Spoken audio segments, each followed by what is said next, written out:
Hey, what's up, guys, and welcome back to another Real Madrid review. Real Madrid 3, Cádiz now one more step closer to sealing the title. Of course, it doesn't really matter if the title is secured today, because obviously, as we have heard and we have read from rumors, the celebrations isn't going to be now. The full focus is going to be on Bayern Munich. And then afterwards, when you're in the Champions League final, for the next home game, which would be Alaves, you can celebrate. Of course, before then, you've got Bayern Munich at home, and you've got Granada away, right? But certainly, you can go and you can celebrate and you can enjoy. But the Bayern Munich game this midweek is gonna be absolutely huge, and that's why Real Madrid played earlier, not just the day, but even the time. It was really early in the afternoon. Not very early, but it was earlier than usual. And it's good now. The game's over. The rotations have been made. Players getting rested. And it's good for players who don't usually play to play more games. But certainly, you have got, how many days is that? Is that 4 days? 3 days to train, to get rested, to get prepared for that second leg at the Santiago Bernabeu against Bayern Munich. And that will be absolutely key. But let's talk about this game against Cádiz. I predicted a 3-0. I called it. For the second game in a row. I said it was going to be a 2-2 draw against Bayern. I said it was going to be a 3-0 Real Madrid win. So, whatever I say for the Bayern Munich game, hopefully that comes true. But the first half I thought was really quiet. I thought, Militao had a very, very long shot. And obviously, that was about it. The first half was quiet. It was unusual, but of course it was kind of expected as well. You look at the team; it was rotated. No Vinicius, no Rodrigo, no Fede Valverde in the attack.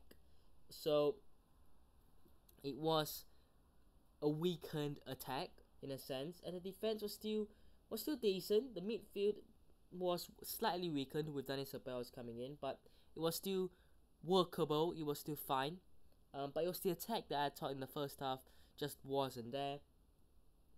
And second half, let's talk about the goals. The first goal, Brahim Diaz, what a hit. What a hit. Gets the ball for Modric and then takes on 2 to 3 defenders, cuts in and smashes one from outside the box.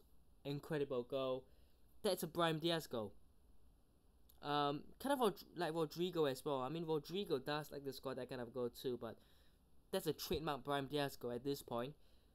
Second goal, again, good play. Incredible from everyone involved, but Modric does well. He gets the ball, and he finds Brahim Diaz, squares it back to Bellingham in the box, and it's a simple finish. Didn't he come on for a few minutes and immediately scores? He did.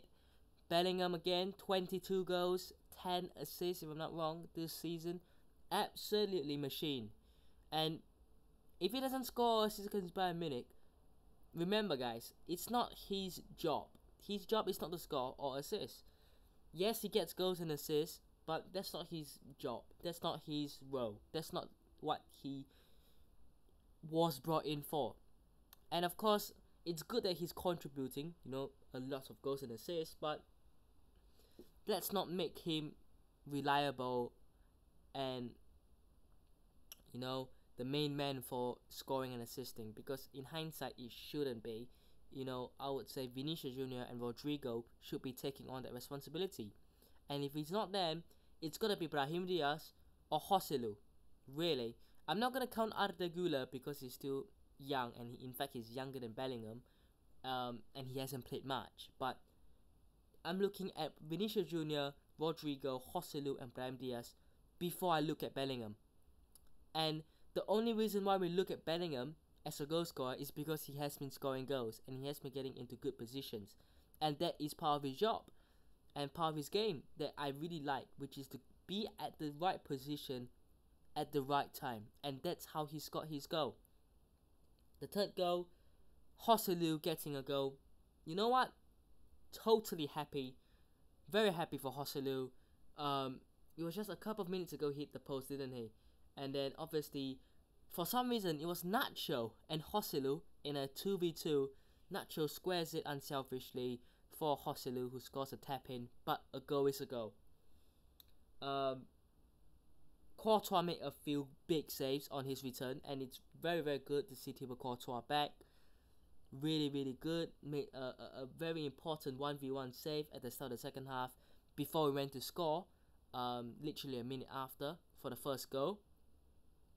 And then again made a very, very big save before we went on a counter attack to score the third goal, which was nicely worked by Vinicius Junior, by the way, on a counter attack, and for some reason, like I said, Nacho. But I thought Courtois played really, really well. But Cádiz, away from home at the Bernabeu, for them it was never going to be easy. Definitely not. For them, they were never really going to come and win. Not really. Were they going to get something out of this game? Okay, they probably could have hoped for something, but it was unlikely and it was unrealistic. I thought they put up a good fight, They had a couple of big chances, obviously both incredible saves by Courtois, and they had a header, I think it was Maxi Gomez, if I'm not wrong, in the second half towards the end as well, headed over. But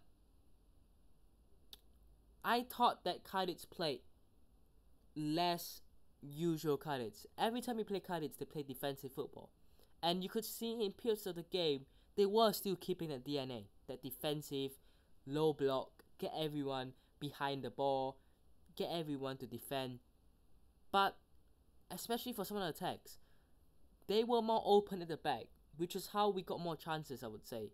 Because Camavinga started, and Camavinga is a very good technical player. He's very good with the ball. And what that meant was it allowed him to carry the ball slightly forward, pushing in to just outside the box. And then it was always either Brahim Diaz or Joselu who made a run in behind with the space, and they obviously had an opportunity, or they managed to lay it off to create an opportunity, which sometimes happens, sometimes it doesn't happen. But the whole purpose and point of what I'm saying is Cádiz kind of played outside of their usual comfort zone, which I would say is obviously a positive if you're a Cádiz fan. But I thought that it also kind of backfired, because that allowed them to leave more spaces in behind and leave more spaces for Real Madrid to attack in. And Camavinga is very good in carrying the ball, and I thought he did really, really well to push with the ball into these spaces. Obviously, I wouldn't say any of those goals came from that, but it was still incredible. I thought that Real Madrid made use of everything that we had. Obviously, the 3 chances, they probably weren't expected. They probably weren't, you probably didn't see it coming. But at the end of the day, that's Real Madrid for you. And that's that, really. That win does mean that Real Madrid are currently 13 points clear of Barcelona. However,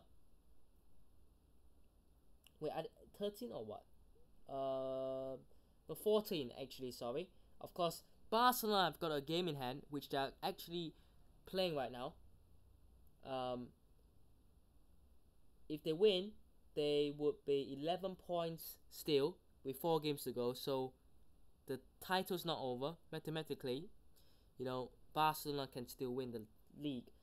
If they draw or lose, that's the league done. Because if they draw, they will be, 13 points behind with 4 games. That's not possible. And obviously a loss would mean that they are 14 points behind, and that's definitely not possible. So we need Girona to help us out, as I said in the preview. The Knights already stepped in. Can Girona twist it and end it all? Let's hope. But even if Barcelona win, I still think that Real Madrid have this title won. Now it's time for that not Barcelona game. That was over. Bayern Munich game, midweek. It's going to be incredible. The atmosphere is going to be there. The fans have to support the team. They are going to be the 12th man. They are going to be important. And that is going to be a key factor. And I'm not going to talk much about this, but Bayern Munich just lost today as well, away from home against Stuttgart by 3-1. So Bayern Munich away from home are suspect, but obviously we'll leave that more to the preview. They'll be coming out.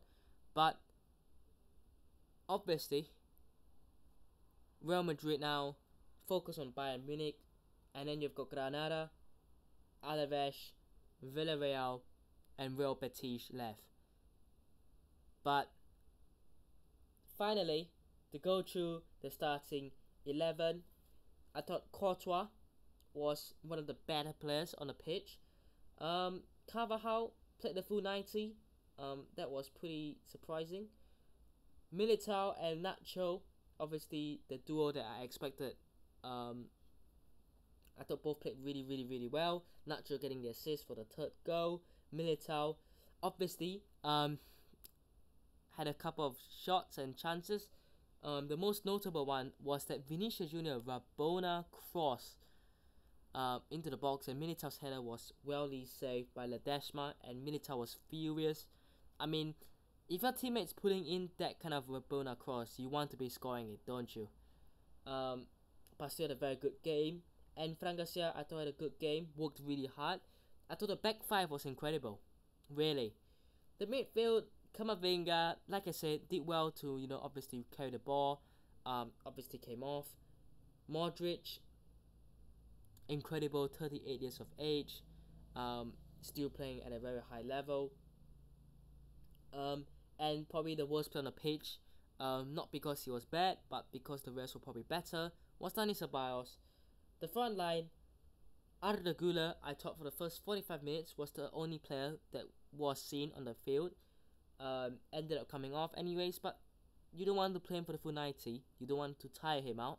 So it's good management from Ancelotti again to let him play, but also to say, look, you have to come off at a certain point of time. You're still young. You still have got a lot of football in you. You want to keep the hungerness in you. And in the front two, Brahim Diaz, my man of the match. I think he was the man of the match anyways. I thought played really well. Scored the incredible goal as well. And Joselu, obviously hit the post and then scored a tap in. But a goal is a goal, and you have to remember that.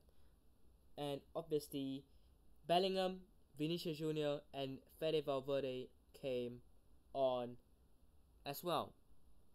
But I hope you guys have enjoyed today's review. Hit the like on the state, subscribe to the channel on already, and I'll see you guys in the next one. Peace.